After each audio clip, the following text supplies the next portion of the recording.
Hello guys, welcome back to my new blog. मैं हूं नीस सागर और आज मैं जा रहा हूं बताने के लिए ईरान और अमेरिका इसराइल में जो युद्ध की परिस्थिति बेहतर होती चली जा रही है।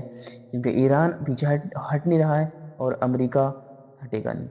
क्योंकि अगर अमेरिका हटा तो उसका ईगो को हट होगा, क्योंकि वो सुपर पावर है। देखो, कुछ लोगों को अभी तक पता नहीं है कि इस युद्ध का शुरुआत कहाँ से हुई, क्यों हुई और इसका कारण क्या है।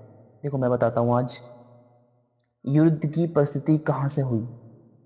क्योंकि ईरान में यूरेनियम की मात्रा सबसे ज्यादा पाई जाती है और अभी तक ईरान एक न्यूक्लियर वेपन वाला देश नहीं है।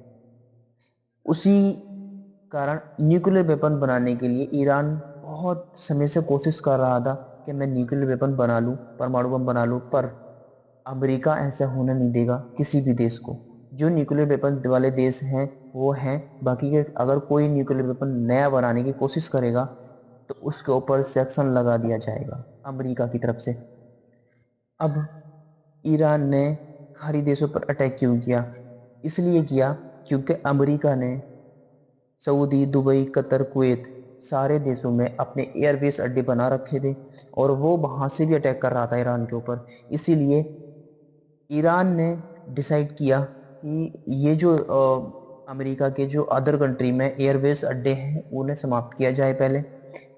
इसीलिए सारे देशों पर एक बार में अटैक कर दिया।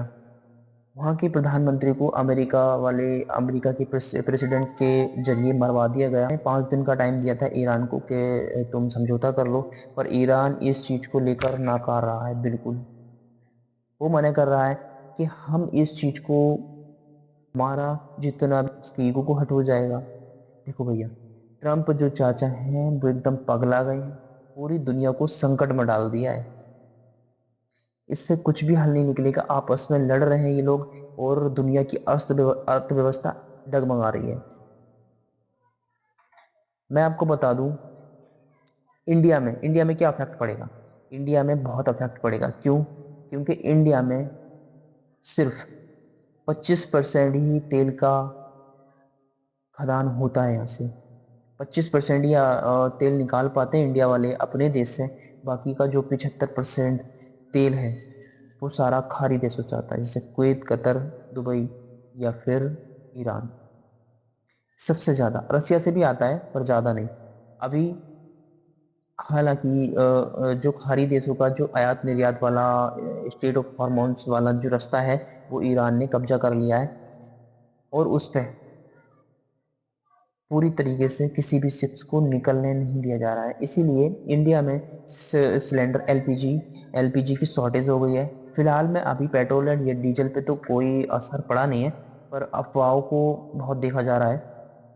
ऐसा नहीं है कि डीजल या पेट्रोल पर बहुत ज्यादा महंगाई हो जाएगी या ऐसा कुछ अभी है नहीं। स्टॉक अच्छा खासा है इंडिया के पास भी। मैंने स्टडी की है इस बारे में कि हम इंडिया के पास कितना स्टॉक है कितना नहीं है, और इस बारे में मैंने पढ़ा भी है, थोड़ा जानकारी ली है। देखो, एलपीजी में थोड़ी दिक्कत हो सकती है क्योंकि एलपीजी की खपत इंडिया में सबसे ज्यादा है और सारा ही सारा एलपीजी अदर कंट्री से ही आता है। तो मैं इसीलिए कहूंगा कि जो सिलेंडर की शॉर्टेज हुई है उसकी भरपाई हो सकती है अगर ये युद्ध रुक जाए तब। मिलते हैं दोस्तों अगले नेक्स्ट एपिसोड में।